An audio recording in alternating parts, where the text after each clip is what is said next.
하나님 말씀 보겠습니다. 창세기 20장 10절에서부터 18절까지입니다.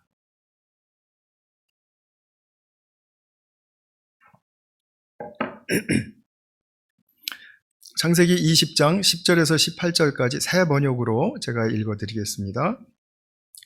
아비멜렉이 또 아브라함에게 말하였다. 도대체 어째서 이런 일을 저지른단 말이오? 아브라함이 대답하였다.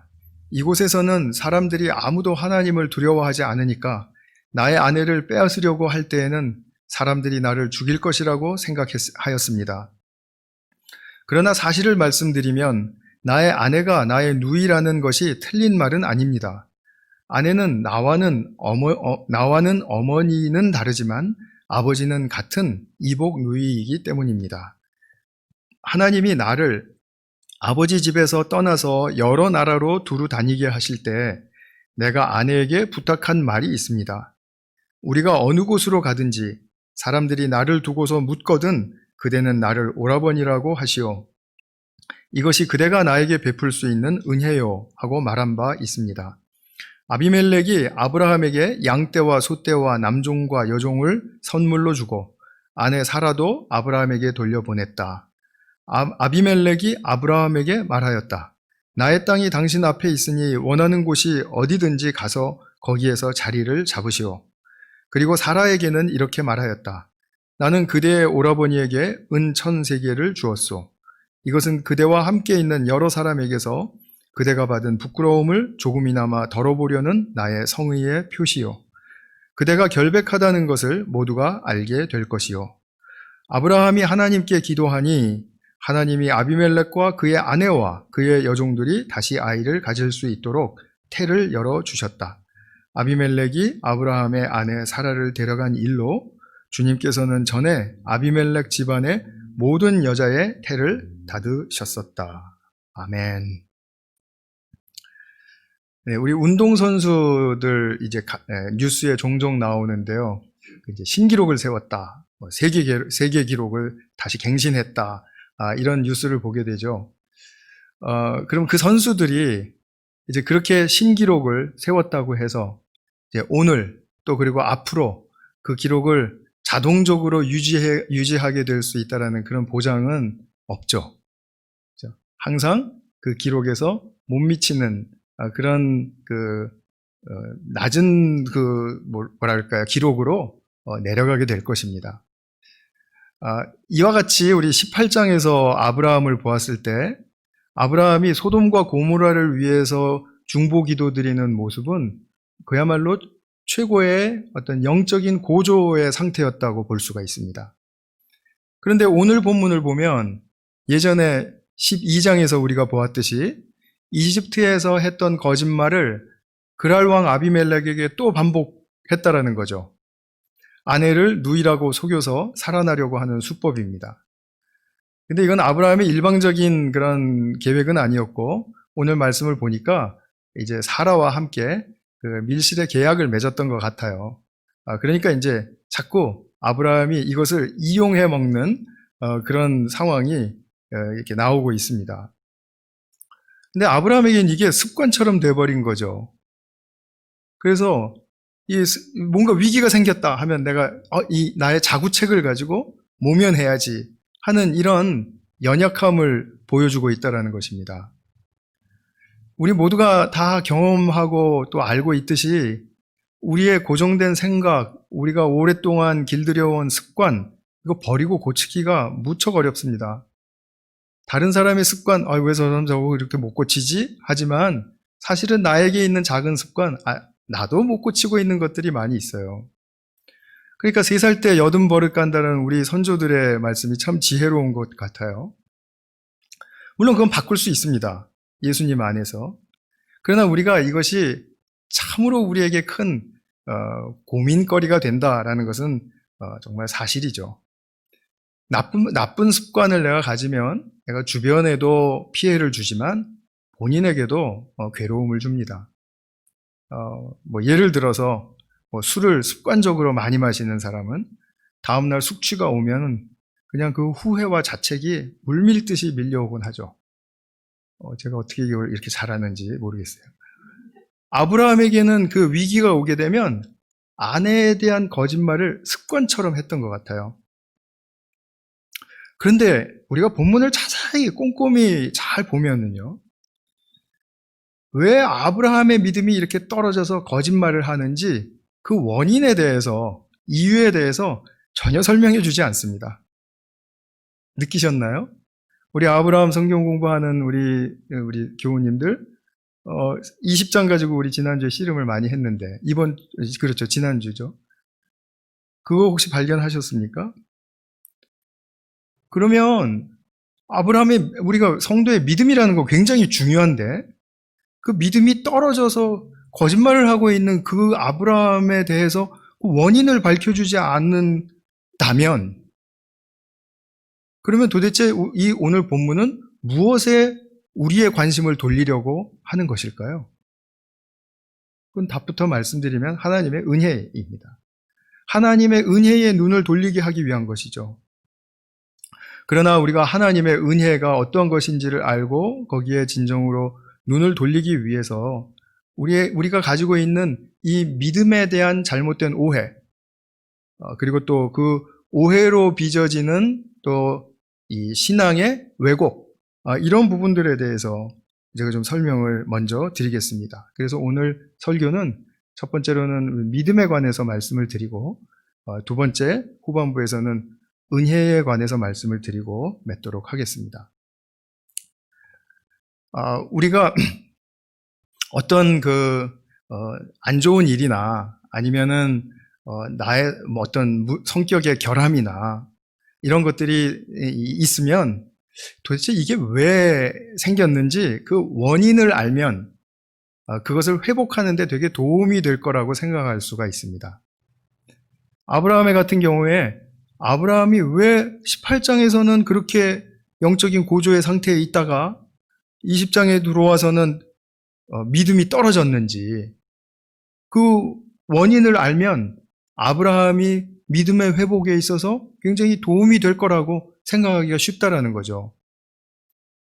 그래서 우리가 많이 하잖아요. 성찰하고 여러 가지 내면의 이런 어떤 그 연구와 또 묵상과 이런 것들 많이 하죠. 그것이 나쁘다라는 것이 아니라요. 내가 믿음의 부족함의 그 원인을 분석해서 찾을 수 있을 것 같은데, 그런데 그게 절대로 쉽지 않다라는 거죠. 해보신 분들 알죠? 내가 왜 이렇지? 하는 그것에 대한 원인을 대략은 잡아요. 대략은 잡는데 그것을 안다고 해서 그것을 회복할 수 있는 힘이 생기는 건 아니라는 말입니다. 그래서 회복에 별로 도움이 되지 않습니다. 원인을 아는 것이 회복에 도움이 되지 않습니다. 믿음의 회복은 내가 원인을 안다고 해결되는 게 아니라 하나님의 은혜를 만나고 발견해야 하기 때문에 그런 것입니다. 그러면 우리 또 다른 질문을 할 수 있습니다. 믿음이 떨어진 상태에서 내가 굉장히 비참하게 느끼죠. 왜소하게 느끼고. 그러면 내가 이렇게 종종 믿음이 떨어지는데 은혜 안에서 하나님의 은혜가 있다고는 하는데 그 은혜 안에서 나의 미래는 어떨까? 참 이게 부정적이고 비관적으로 생각이 들어서 깜깜하게 여겨지고 막연하게 여겨지고 분명히 믿음을 회복하면 승리자가 될 수 있을 것 같은데 또 그러지 못한 자기의 현실 속에서 나의 미래는 어차피 이것도 믿음에도 실패하는 거 아니야? 이런 생각을 하기가 쉽죠. 굉장히 추상적이고 굉장히 이런 질문에 대해서 어렵게 생각하기가 쉽다라는 거죠. 그런데 은혜 안에서 나의 미래를 찾는 것은 추상적이고 막연하지 않습니다. 이거는 굉장히 선명한 윤곽을 우리에게 이미 말씀을 통해서 주셨기 때문에 결코 흔들림이 없는 우리는 주님의 은혜의 결과로서 미래를 볼 수 있어요. 자, 그럼 이것을 정리해서 말씀드리면 내 안에 있는 믿음의 추락의 원인, 그것은 응당 내가 해야 할 것 같고 쉽게 찾을 수 있을 것 같고 그것을 알면 내가 회복할 수 있을 것 같지만 결코 그렇지 못하고요. 내가 현재 믿음이 떨어져서 처참하게 느껴지고 이렇게 하더라도 주님 안에서 나의 미래가 어떤 모습일지 은혜를 발견하면 그러면 그건 추상적으로 느껴지는 문제가 아니라 굉장히 선명하게 발견할 수 있는 믿음의 실체가 된다라는 말씀입니다. 그런데도 불구하고 우리는 참 습관적이고 또 본능적으로 내가 뭔가를 잘못했다, 믿음이 추락했다 이러면 그 원인을 찾아야만 내가 더 온전해지고 좋은 사람이 될 것 같다라고 생각을 해요. 그것은 왜 그러냐면 우리 신앙이 하나님의 은혜가 중심이 아니라 인간 중심적인 내가 추구하는 나의 믿음이 중심이기 때문에 그렇습니다. 나의 삶에서 하나님의 은혜를 앞세우고 우선순위에 두고 그것이 나를 지배하도록 놔둔 게 아니라 내 믿음이 온전해지면 그 믿음이 나를 살려주고 나를 주도해주고 이끌어주고 그래서 내가 좋은 사람이 되고 하나님께 복을 많이 받는 사람이 될 것이라고 믿기 때문이라는 말씀이에요. 믿음을 잘못 이해한 거죠.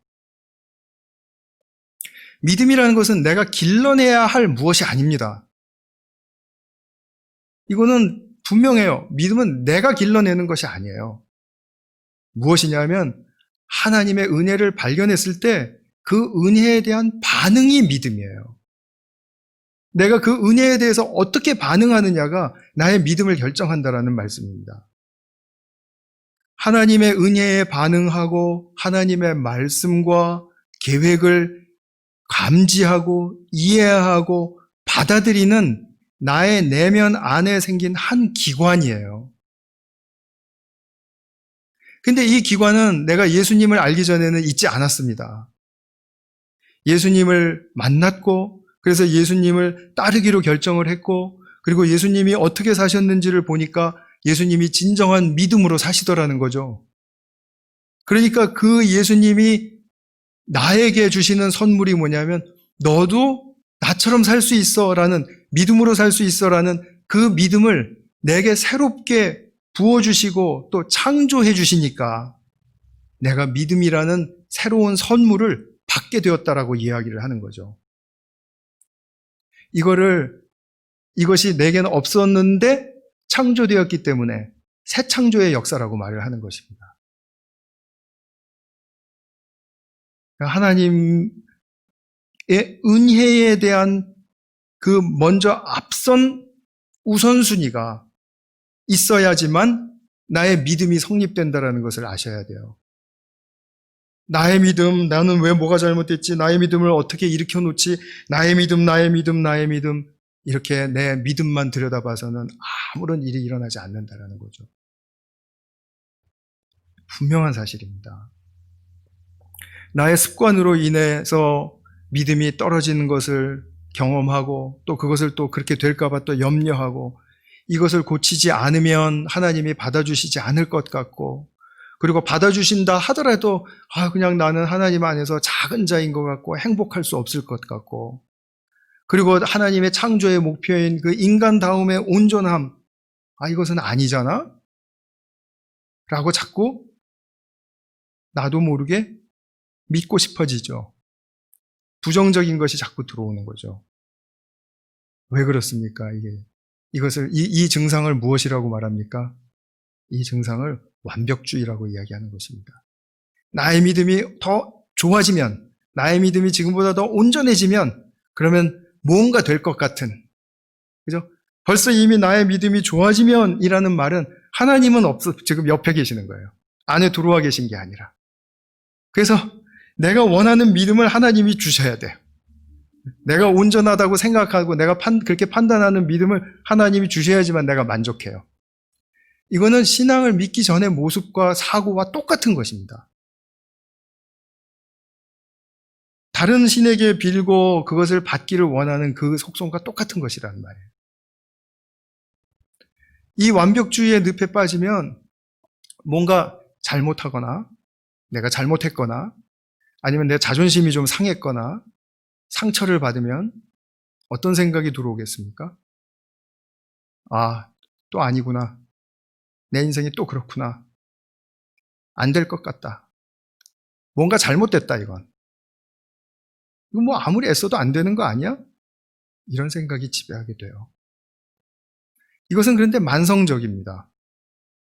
어느 때만 그러는 게 아니라 내가 실책을 저지르거나 자존심이 상했거나 상처를 받으면 항상 그렇게 생각하는 거예요.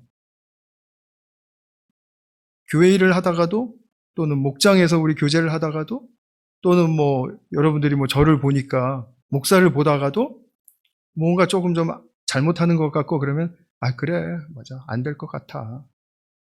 뭐 저게 되겠어? 내가 뭐 힘도 없고 자기 힘을 의지하고 있죠. 바라보고 있는 거죠. 완벽주의라는 것은 사실은 존재하지 않는 완벽을 추구하는 거예요. 잘 생각해 보시기 바랍니다. 그렇기 때문에 깊은 허구에 속한 것입니다. 완벽주의는 결코 애교가 아닙니다. 나를 부정적이고 비관적이고 파괴적인 것으로 끌고 가는 아주 인간의 죄성에 굉장히 본질적인 것입니다. 인간 중심적인 것이란 말이에요. 그래서 뭔가 더 좋아져야 돼요. 뭔가 더 나아져야 돼요. 그런데 뭐가 그렇게 좋아져야 되겠습니까? 어떤 면이 좀 나아져야 되겠습니까? 그러면 그냥 뭐 잘해야죠. 좀 더 착해야죠. 뭐 이런 식의 답이 나오기만 하는 거죠. 무엇이 좋아져야 된다라는 구체적인 그런 게 없는 거예요. 더 도덕적이어야 된다. 더 우리가 성실해야 된다. 이런 말밖에는 할 게 없는 거예요. 그러니까 현재에 임하신 하나님의 은혜를 발견하고 누릴 여력이 없는 거죠. 완벽주의는 상상 속의 완벽이라는 허구가 지금 내가 현재를 살게 하는데 굉장히 힘을 많이 빠지게 합니다. 그래서 늘 피곤해요. 그리고 긍정하지 못하게 해요. 능동적이지 못하게 합니다. 그래서 누가 늘 자리를 펴줘도 할까 말까예요. 자기가 뭔가를 적극적으로 해야 되겠다라는 본분을 지켜내질 못해요. 완벽주의의 허구예요. 완벽주의는 또 이런 거 있죠. 내가 이런 거 하다가 욕먹으면 안 될 사람이니까 아예 일을 안 하는 거죠. 자, 아브라함의 이야기로 돌아가 보겠습니다. 어제는 내가 믿음이 좋은 중보자로서 주님 말씀을 듣고 그분 마음에 다 합했다라는 것을 본인도 알았을 겁니다. 그런데 오늘은 내가 아내를 누이로 속여서 아비멜렉에게 망신을 당하고 있으니까 나는 왜 이런 습관을 계속 반복할까? 그러면서 이게 어릴 때 상처가 치유가 안 돼서 그런가? 나는 원래 싹수가 없나? 나는 원래 신앙이 체질이 안 맞나? 이런 내면의 함정으로 빠져들었다면 그는 거기서 정체되는 수밖에 없습니다. 더 이상 하나님 말씀을 들을 수 없었을 것입니다. 또는 하나님 적극적으로요. 좀 힘이 남았어요. 그래서 저희 이 습성을 고쳐주세요. 이것을 고쳐주시지 않으면 나는 한 발짝도 나갈 수가 없습니다. 자기가 이미 결정하고 있는 거죠. 한 발짝도 나갈 수 없다고 자기가 결정하고 있어요. 고쳐주지 않아도 한 발자국 나갈 수 있어요. 근데 자기는 이미 결정했어요. 고쳐주시지 않으면 한 발짝도 나갈 수 없다고. 이렇게 나갈 수 없음을 결정해 놓고 졸랐다면 어떻게 되었을까요? 오늘 본문에 나왔듯이 아브라함은 아비멜렉과 그 가족들을 위해서 선지자로서 기도드리는 것이 불가능했을 것입니다. 한 발짝도 나갈 수 없는 사람이, 아니면 나는 이 습관에 자꾸 꽂혀 있고 이것에 빠져 있는 사람이 어떻게 아비멜렉과 그 가족들을 위해서 선지자로서 기도를 할 수가 있겠어요? 아브라함이 만일 이와 같은 자기만 바라보는 관점에만 꽂혀 있었다면 볼 수 없었던 것은 하나님의 은혜였다라는 거죠. 근데 놀랍게도 우리는 20장 사건을 보면서 아브라함의 반복되는 실책을 지적을 하고 어쩌면 이럴 수가 있지 하는데 거기에 대한 답은 못 얻고 있어요. 근데 아브라함은 얻었어요. 나는 왜 이러지 하는 그런 현실 속에서도 하나님은 아비멜렉을 위해서 내가 기도해 주기를 원하시는구나 알고 그리고 기도할 수 있었던 사람이었어요. 그러니까 믿음이 좋은 사람입니까? 나쁜 사람입니까? 믿음이 아주 좋았던 사람이에요. 그럼 우리 은혜에 관해서 좀 들어보겠습니다. 교회 다니면서 은혜라는 말을 많이 듣는데요. 기독교 신앙의 핵심 중에 하나가 은혜이죠. 하나님의 은혜. 하나님의 은혜를 모른다면 기독교 신앙은 성립하지 않아요. 그 사람 안에서. 그럼 하나님의 은혜가 무엇입니까? 사람의 도덕적이고 또 인과응보적인 사고와 방식과는 구별되고 그것을 넘어서는 하나님의 사랑의 방식을 하나님의 은혜라고 얘기해요. 사랑의 방식과 성품, 그걸 하나님의 은혜라고 이야기합니다.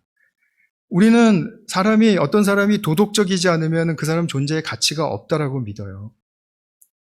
어떤 사람이 비도덕적인 행동이나 말을 하게 되면 저 인간 같지도 않은 게 이렇게 얘기를 하죠. 존재의 가치를 멸시하는 것입니다. 또 인과응보적인 관점은 내가 훌륭한 원인을 창출해내야 된다는 거예요. 내가. 그래야지만이 좋은 결과를 얻고 그리고 좋은 열매를 맺을 수 있다라고 믿는 것입니다. 그런데 곰곰이 생각해 보면 이 도덕적이어야 된다라는 것, 인과응보적이라는 말, 이게 틀린 말은 아니죠. 그죠? 우리가 삶을 살아가면서 이것을 당연히 고려해야 합니다. 그런데 하나님의 은혜가 이것과 구별되고 이것을 넘어서고 초월한다라는 뜻이 무엇입니까? 도덕과 인과응보를 무시하는 것이 아니고요. 사람의 궁극적인 행복과 만족은 꼭 도덕적이고 그 원인을 스스로 창출해야만 이루어지는 것이 아니라는 뜻이에요.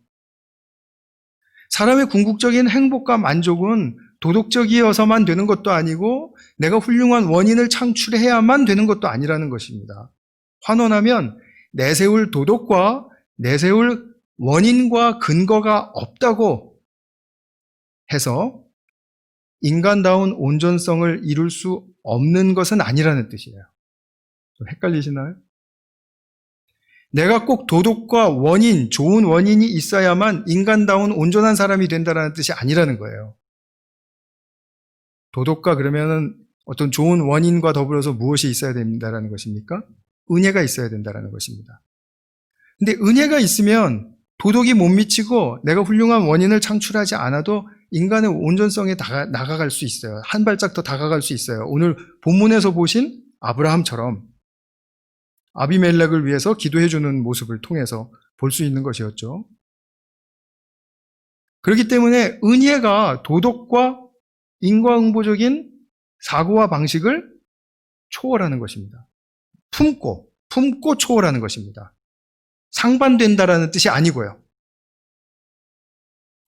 그러면 무엇으로 인간답게 되는 창조의 목표에 이를 수 있는가? 제가 말씀드렸죠.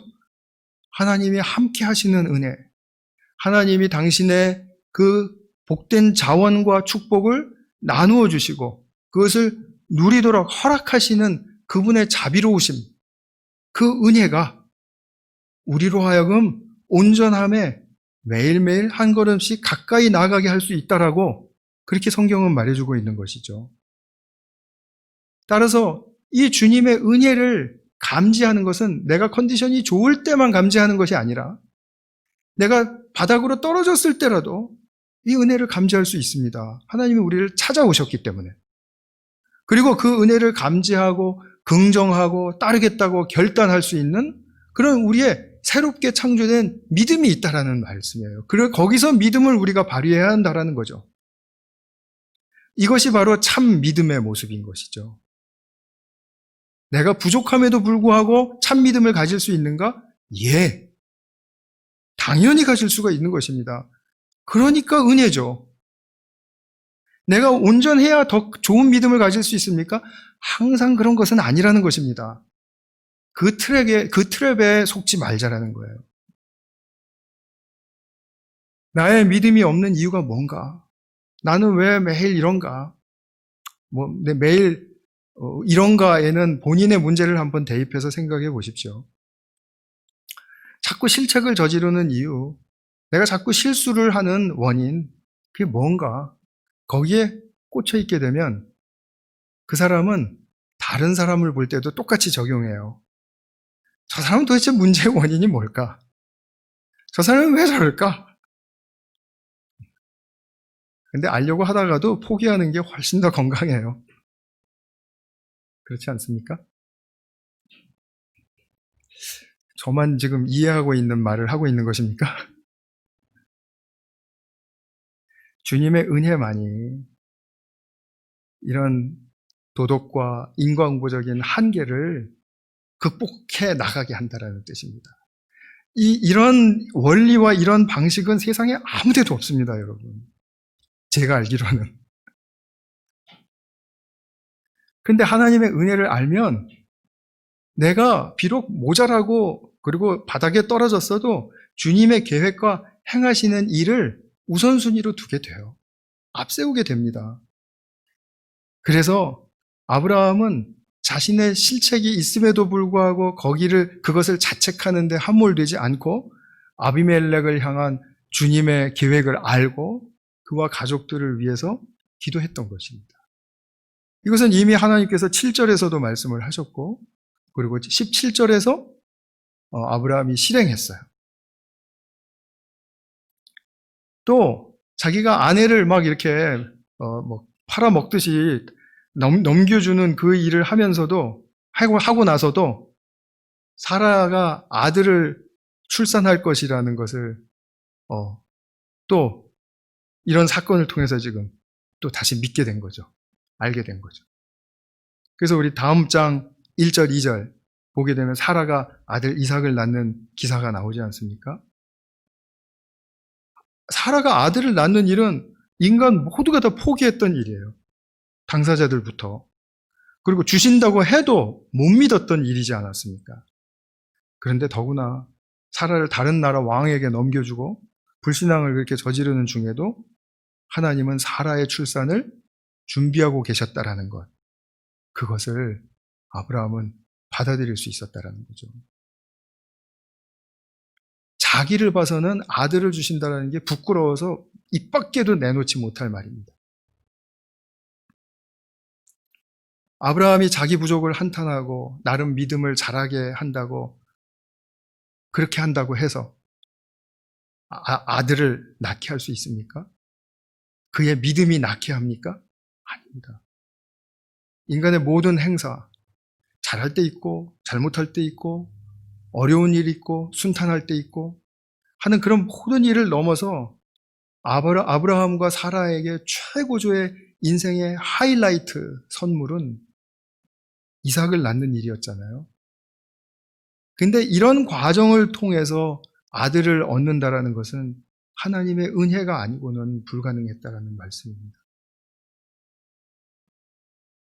그래서 20장에서 보면 우리가 얼핏 보기에는 아브라함이 믿음에서 이거 낙제 점수 받는 일을 했어요.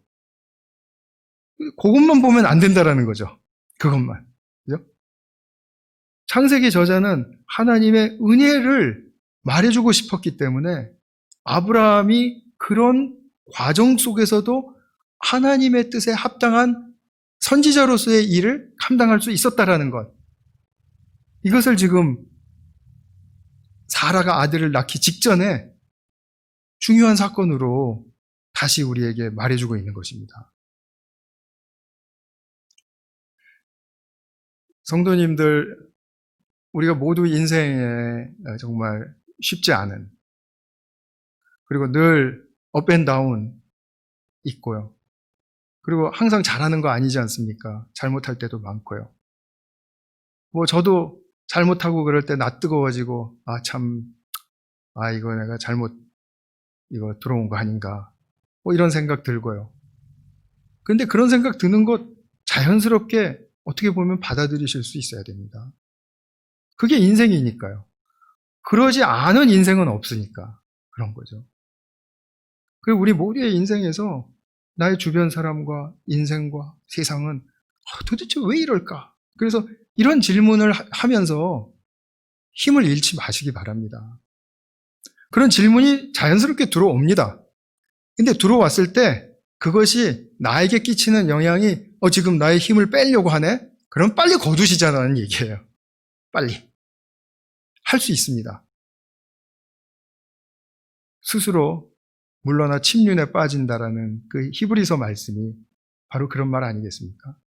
나에게 힘을 빼는 줄 알면서도 계속해서 그 생각하고 그 고민하고 또 자책하고 이렇게 하고 있으면은 하나님의 은혜가 우리 안에 들어와서 역사하실 자리가 없어지지 않습니까? 그래서 될 수 있으면 가급적이면 우리가 훈련해야 하는 것은 하나님의 은혜에 자꾸 되도록 빠른 시간 안에 몰입하는 훈련, 하나님의 은혜를 기억하는 훈련, 그것을 가지면 우리의 삶에 분명히 변화가 일어날 것이라고 믿습니다.